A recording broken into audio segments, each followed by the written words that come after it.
அன்பான பிள்ளைகளுக்கு இனிய வணக்கம்.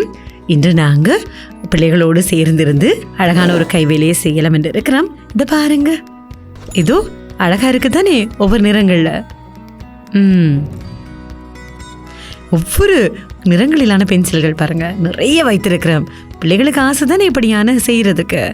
சரி, இப்போது அழகான கடதாசிகள் எடுத்து தயாராயிருங்க.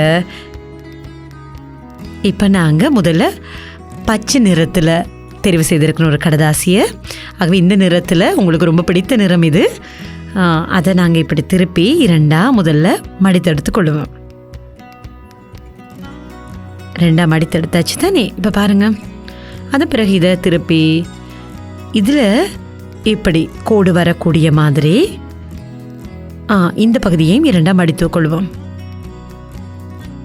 இதை பாருங்க, இதை கொஞ்சம் அழுத்தி கொள்ளுங்க. இப்படி அழுத்தி நாங்கள் இப்படி தேய்த்தா கடதாசி மேலும் கீழே போகாமல் நேராக வரும். இதை திருப்பி இந்த பகுதி இருக்குது, இதை உள் பக்கமாக இப்படி இதை பாருங்க. மடிக்கிறதுக்கு முதல்ல சரியாக சமமாக நேர்கோடாக வருதான்னு முதல்ல பார்த்துட்டு அழுத்திட்டு இதை பாருங்க. அதே போல் இந்த கீழ் பக்கத்தையும் எடுத்து இதோ இந்த இடத்துக்கு நாங்கள் இப்படி மேல் நோக்கி மடித்துக்கொள்ள வேணும். இப்போ பாருங்க, இந்த நிறத்துக்கும் இந்த நிறத்துக்குமான பென்சிலையும் பாருங்க. இப்போ மேல் பகுதியை நாங்கள் செய்ய வேணும் தானே.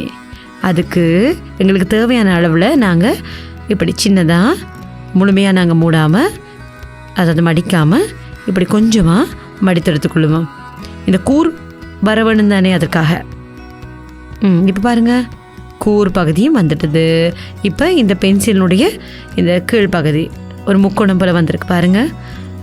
இதை இப்போ மற்ற பக்கம் திருப்பி இதை பாருங்க, இதோ இந்த பக்கத்தை எடுத்து இப்படி நாங்கள் மடித்துக்கொள்ள வேணும். அதுக்கு முதல்ல கொஞ்சம் நாங்கள் அழுத்தி கொள்ளாமல் முதல்ல அளவு எடுத்துக்கொள்ள வேணும்.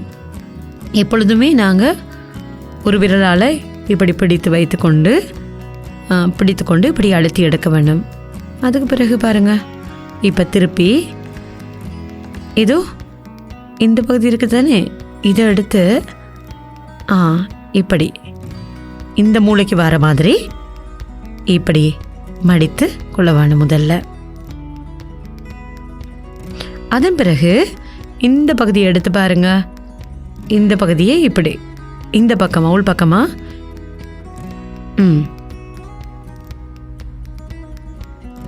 இப்படி மடிக்கணும். அது பிறகு கீழ் பக்கம் இருக்குது தானே இப்படி கூரா, இதை இப்படி நாங்கள் மடித்துக்கொள்ளலாம். ஏற்கனவே நாங்கள் மடித்த அந்த கோடு இருக்குது தானே, அதுக்கு வர மாதிரி வெளியில் போகாத மாதிரி இப்படி நாங்கள் மடித்துக்கொள்வோம். அதே போல் இந்த பக்கத்தையும் இப்படி உட்பக்கமாக வெளியில் போகாத மாதிரி நேராக நாங்கள் மடித்துக்கொள்வோம். நீங்கள் சரியாக மடித்திருந்தால் இது அங்கால இங்கால போகாமல் நேராக சரியாக நேர்த்தியாக இருக்கும். இனி இதோ இந்த பக்கத்தில் இது பாருங்க, இந்த பக்கம் கீழ் பக்கம் இருக்குது தானே, அதை இங்கே பாருங்க கவனமாக. கொஞ்சம் இப்போ தடிப்பமாக இருக்கும் தானே, ஆகவே பிடித்து இப்படி மடிக்க வேணும். இதை கொஞ்சம் அழுத்தி கொள்ளலாம். அதே போல் இந்த பக்கத்தையும் எடுத்து இப்படி உள் பக்கமாக இதோ இப்படி பாருங்கள், வெளியில் போகாமல் கவனமாக. வெளியில் போனால் அது அழகாக நேர்த்தியாக வராது. ஆகவே கவனமாக இதை மடித்துக்கொள்ளுங்க. இப்போ இந்த ரெண்டையும் எடுத்து பாருங்க, சரியாக நேராக இருக்கணும். இப்படி இதோ நேராக வந்ததுக்கு பிறகு இதை அழுத்தி, அதே போல் இதையும் சரியாக இந்த இடத்துக்கு வர மாதிரி அழுத்தி இது இப்போ திருப்பி பாருங்க, எவ்வளோ அழகான ஒரு கலர் நிறத்திலான பென்சில் வந்துட்டுது. இது பாக்கெட் மாதிரி இருக்குது தானே, இதுக்குள்ள நாங்கள் இதை இப்படி உள்ளே செருகி கொள்ளலாம். இது பாருங்க, இப்படி. ஆகவே இதில் நீட்டாக இருக்கும். இந்த பின்பக்கத்தில் பார்க்கும்போது ஒரு நேர்த்தியாக இருக்கும். இப்போ பாருங்கள், இவ்வளோ அழகான ஒரு பச்சை நிறத்திலான பென்சில் தயார். இப்போ பாருங்கள் பிள்ளைகள், இது போல் நிறைய பென்சில்களை செய்து மகளை ஆயத்தமாக இருப்பீங்கன்னு நாங்கள் நினைக்கிறோம். இப்போ பிள்ளைகள் இப்படியான பென்சில்களை ஒவ்வொரு நிறத்தில் நாங்கள் செய்து, அது 6 அல்லது 11 நிறங்களில் பென்சில்களை செய்து வைத்துக்கொள்ளலாம். அழகு தானே. சரி, இன்னும் நாங்கள் அழகான கைவேலையில் செய்வோம். மீண்டும் சந்திப்போம். நன்றி.